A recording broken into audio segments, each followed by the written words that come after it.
Сәлеметсіздер ме, құрметті көрермендер, құрметті тау ешкі жұлдыз белгісінде туған жандар. Бүгін сіздердің назарларыңызға қыркүйек айына арналған жорамалды ұсынамын. Қыркүйек айында сіздерді не күтеді, сол туралы айтатын боламыз. Каналға тіркеліңіздер, пікірлеріңізді қалдырыңыздар. Жеке сұрақ болса WhatsApp-қа жазсаңыздар болады. Ал енді бастаймыз. Қыркүйек айы.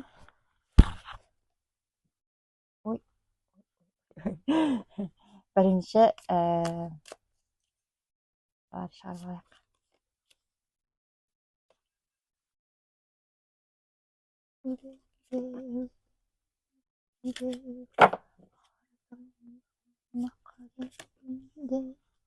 Ал, бірінші карта. Вау, күшті карта. Сіздер үшін қуаныштымын, өте қатты қуаныштымын, потому что бұл карта вообще көптен бері шықпады тәуешкілерге. И бұл ең керемет, ең карталардың жаңағы төресі, керемет карта шықты сіздерге.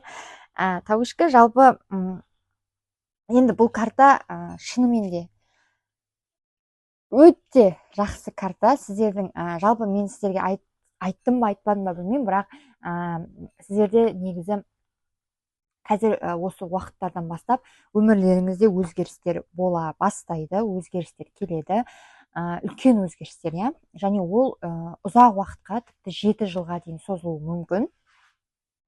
Сол өзгерістердің бастамасы сізде осы айдан басталады, яғни қыркүйек айынан басталады. Және бұл мысалға сіздің жұмысыңыздың, жалпы жұмысыңыздың өзгеруі, немесе мүлдем бағытыңыздың, жұмыс бағытыңыздың өзгеруі, жұмыс орныңыздың, тұратын жеріңіздің, жалпы жаңағы толықтай ортаңыздың өзгеруі де мүмкін. Дегенмен де қандай өзгеріс болмаса да, ол сізге жақсы жағынан болатынын көрсетеді. Жақсылықтардың картасы өше күшті карта, енді керемет карта. Бұл картаны уже ашқаннан барлығының жақсы болатынын көрсетуге болады. Яғни сізде бұл айда жаңағыдай барлығы өте жақсы, жақсы болады, яғни жақсы жағынан болады, жақсы жағынан сложится дейді ғой, өте жақсы. Жақсы өзгерістер, қуаныш, жетістік, жарқын өмір және жақсы мүмкіндіктер. Сіздер сосын бір жерге бір нәрсе құятын болсаңыздар, мысалы бір істі бастайтын болсаңыздар, белгілі бір нәрсеге жаңағы ақша салсаңыздар, ол еселенеді, сіздерде жақсы жағынан өзінің табысын алып келетін болады. Күтпеген жерден прям андай ойламаған жерден жетістіктер болуы мүмкін, жақсылықтар болуы мүмкін. Молшылық, жолыңыздың болуы, жолыңыздың ашылуы, қуаныш, көптен бері бір шаршап жүрген кезден уже жақсылыққа қарай сіздің өміріңіз өзгере бастайды. Жақсы белестерді, жаңа белестерді жаңағыдай бағындырасыз, жаңа белестерге өтесіз. Керемет, енді карта енді керемет. Сіздер үшін шынымен де қатты қуатты қуаныштымын мен. Қорықпаңыз ештеңеден, жаңалықтардан, өзгерістерден ешқандай қорықпай, жақсылықтарды, несібені барлығын өміріңізге қабылдаңыз. Қуаныш, жетістік, көңіл көтеру, өмірге деген құлшынысыңыздың артуы болады, бір балаларыңыз қуантады, немесе өміріңізде жаңа кезең басталады, мысалы бойдақтықпен қоштасу, немесе жақсылықтардың орын алуы, сосын түсіністік, бір нәрседе өзіңізді табу деген сияқты болуы мүмкін. Адамдармен келіссөздер жасау, жылулық, махаббат, өзіңіз махаббатыңызды кездестіресіз. Сосын қызметке көтерілуді білдіреді, жақсы қызметке тағайындалуды білдіреді, жұмысқа тұруды білдіреді. Яғни даму мен көтерілу. Бұл жерде сіз я рухани дамисыз, я материалдық жетістікке жетесіз.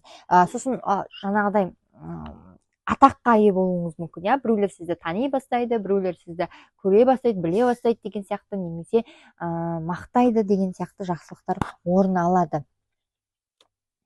Өте керемет карта. Жақсы өмірден рахатты ала бастаңыз. Оптимизмді білдіреді, активностьті білдіреді, белсенді боласыз, өмірден рахат сезінесіз, барлығын қабылдауға дайын болыңыз жақсылықтарды. Өзіңізді еркін, жас, керемет, энергияңыз толы болып жүретін боласыз, сезінесіз. Өз өзіңізді дамытуға үлес қосуыңыз мүмкін. Біреулер мысалға курсқа жазылады, біреулер йогаға жазылады, біреулер машина айдау, яғни вождение курсына жазылады. Сондай жақсылықтар болады. Сосын біреулерге де жақсы мінез құлқыңызды көрсетуге тырысыңыз, потому что сол сізге 2 еселене қайтады. Енді қараңыз, вообще карта негізі жаман емес, бірінші карта. Получается, сізде бір қуаныш жаныңызда сонда да жүреді, белгілі бір кедергілер болса да, қиындық болса да. Но екінші карта, получается, бұл екінші онкүндік қой негізінде, бірақ енді бұл мынау старший аркан болғаннан кейін көп жағдайда целый айды шамалы бейнелейді. Ал енді қараңыз, яғни целый айға әсерін тигізеді. Ал енді қараңыз, мына екінші карта бұл ақшаны білдіреді. Вроде сізде ақша вроде бар, бірақ ол ақша аз. Вроде ақша тауып жатсыз, или сіз оны жұмсауға мүмкіндігіңіз болып тұрған жоқ, уақытыңыз жоқ, мүмкіндігіңіз жоқ, шаршап тұрсыз шамалы, сондайды білдіреді. Бұл карта кейбір моменттерде жеміс жеуді білдіреді, бірақ ол жемісті жеуге сіздің уақытыңыз жоқ, ол жемісі бар, просто тұр, или аздық етіп тұр. Сосын асығыс шешім қабылдамаңыз дейді, асығыс эмоциямен шешім қабылдамаңыз. Но керемет болады барлығы, тек сәл күтсеңіз болғаны. Сосын біреумен салыстыруды өзіңізді, белгілі бір нәрселерге қатты көңіл толмаса, ренжіп, көңіліңізге алудың қажеті жоқ. Қатты жаныңызға жақын, жаныңызға қатты жақын қабылдамаңыз деп айтады. Но картада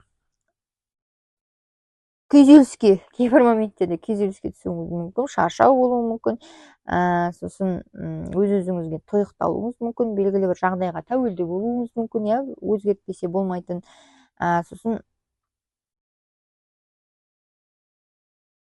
Сосын бұл карта жеткен жетістігіңізге көңіліңіздің толмауы, яғни тағы да бір нәрсе керек сияқты. Енді жалпы тәуешкі жұлдыз белгісіне туылған жандардың көбісі үнемі өздерін қатты сынап, өздеріне қаттырақ қарайды, яғни бір өздеріңді мүлдем мақтамайды десе де болады, бірақ сондықтан да шамалы болса өз-өздеріңізді мақтап қойсаңыздар, немесе жеткен жетістіктеріңізбен қанағаттанып отырсаңыздар жақсы болар еді. Шүкіршілік айтты да, сынай бермей, үнемі сынап, шапалақпен ұра бермей. Негізінде, енді үшінші карта ол негізінде жақсы карта. Өйткені сізде бұл тікелей қызметте көтерілуді білдіреді, тікелей тәжірибе жинауды білдіреді, тәжірибеңіздің молаюы, көбеюі, белгілі бір қызметке тағайындалуды білдіреді, и статустың өзгеруін білдіреді. Статус өзгергенде енді сіз бір қызметке тағайындаласыз, болмаса белгілі бір жауапкершілік сізге артылатын болады. Лидерлік сапаңызды арттырасыз, яғни лидерлік сапаңыз күшті болады. Басқару сапаңыз жақсы болады. Біреуге сабақ бересіз, немесе өзге адамдар сізге сабақ береді, яғни оқу курсында боласыз. Сондай-ақ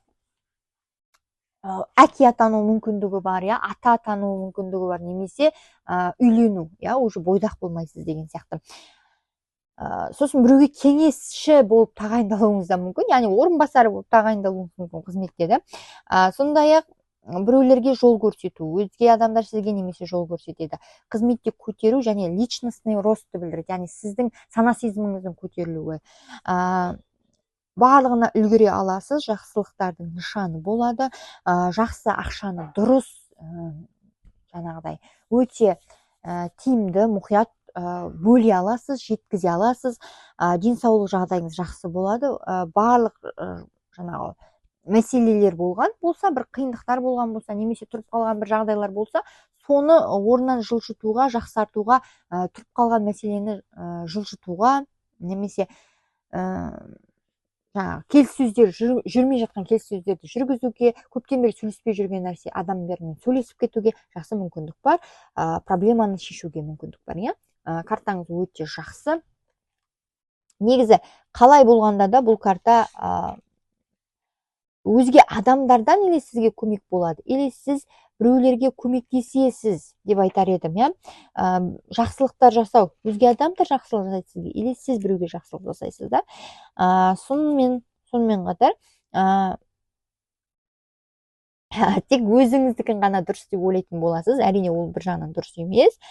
Сондай қасиеттеріңіз болады. Сосын сізді бір жаңағы бір жамандықтан қорғап жүретін жағдайлар болады, иә, бір ангел хранитель дейді ғой, сондай сияқты. Және біреулердің жаңағы біреулер сізді сыйлайтын болады, уважениені ие боласыз, уважениеге. Сосын мұқият жұмыс жасайтын боласыз. Және талантыңызды өзге адамдар көруі мүмкін, байқауы мүмкін. Бір нәрсені тану сосын өте жақсы. Бірақ денсаулығыңызға сәл қараңыз, өйткені чуть-чуть денсаулықпен проблема болуы мүмкін. Сосын қорқып кейбір моменттерде шешім қабылдауға қорқуыңыз мүмкін да. Сондай жағдайлар болуы мүмкін. Негізінде карта жақсы. Жалпы айтқанда карта жақсы, иә. Жақсы мүмкіндіктер, жақсы бастамалар, ситуацияда шынайылықты көру және жолды табу. Бір белгілі бір қиындықтардан жолды таба аласыз. Өміріңіздің мәнін табасыз. Өзіңізге не керек екенін түсінесіз. Бір нәрседен бір утешение табасыз. Кітаптар оқумен айналысасыз. Қызметіңізде көтерілу және біліміңізді арттырасыз да. Сосын өте керемет енді адамдармен көбірек әңгімелесу болады сізде. Көп адамдармен араласуыңыз мүмкін. Иә. Енді карта бойынша сіздерде айға қандай кеңес айтады карталар? Сіздерге не кеңес айтады? Көрейік.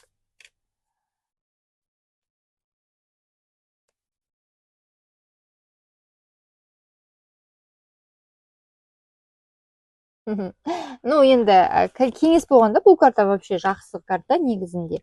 Просто мен сізге айтайын ба, асығыс шешім қабылдамаңыз, иә, асығыс шешім қабылдамаңыз. Былайынша барлығы жақсы. Ақша сізде болады, жұмысқа тұруыңыз мүмкін біреулер, да. Карта қаражаттың картасы ғой, енді ол тікелей қаражаттың картасы. Біріншіден, екіншіден сізде қорқудың қажеті жоқ, болмайтын нәрселерге жаңағы қорқа бермеңіз. Сосын қатты болуыңыз мүмкін. Белгілі бір адамдармен қатты боласыз.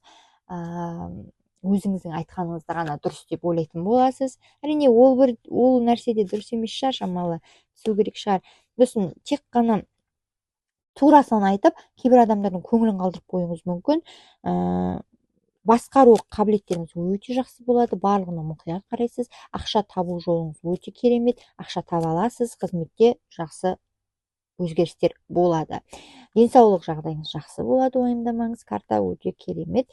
Қорықпасаңыз болады. Әр нәрседен қорқа бермеңіз, әлі жоқ нәрседен, иә, әлі болмаған нәрсені уайымдап, қорқып, мазасызданудың қажеті жоқ. Самостоятельный боласыз, яғни ешкім сізге көмек бермейді. Сосын кездесулер болады. Осыны шыдамдылық танытыңыз дейді. Бұл карта сізге кеңес ретінде шыдамдылық танытыңыз. Барлығына жетесіз, барлығы жаймен болып жатыр. Тек қана өзіңізге сеніп, шыдамдылық танытып, жақсылықтардан үмітіңізді үзбесеңіз болғаны.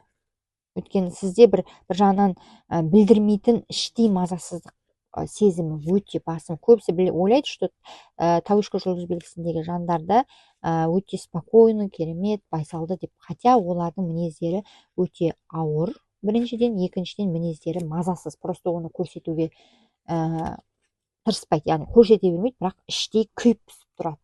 Сондай бір ойлар жүз өзгеретін, күйіп пісетін көп сондай адамдар. Сосын қараңыз, ана тану мүмкіндігі бар бұл картада, бала көтеру мүмкіндігі бар, ал былай жаман нәрселер жоқ. Қырсықтығыңыз басым болады, прям осы кездерде, білмеймін неге екенін, қатты қырсықтығыңыз басым болады. Сосын жаңа танысқан адамға онша көп сене бермеңізші. Хорошо? Кейбір моментте өз-өзіңізді бір нәрселерден шектейтін боласыз. Или жұмыс жасаймын деп көңіл көтеруден шектейсіз ба? Вот сондай сияқты болуы мүмкін. Былай ай жақсы. Міне осындай сіздердің жорамалдарыңыз. Негізі барлығы сізде болады, жақсы болады. Тек өзіңіздің тез болса екен, көп болса екен одан да деген қалауларыңыз шығар, шамалы көңіліңізді толтырмай тұрған. Былайынша барлығы сізде бар. Және болады да жақсы болады. Келесі кездескенше сау болыңыздар. Сіздерге тек қана сәттілік тілеймін. Айларыңыз жақсы өтсін. Сау саламатта болыңыздар.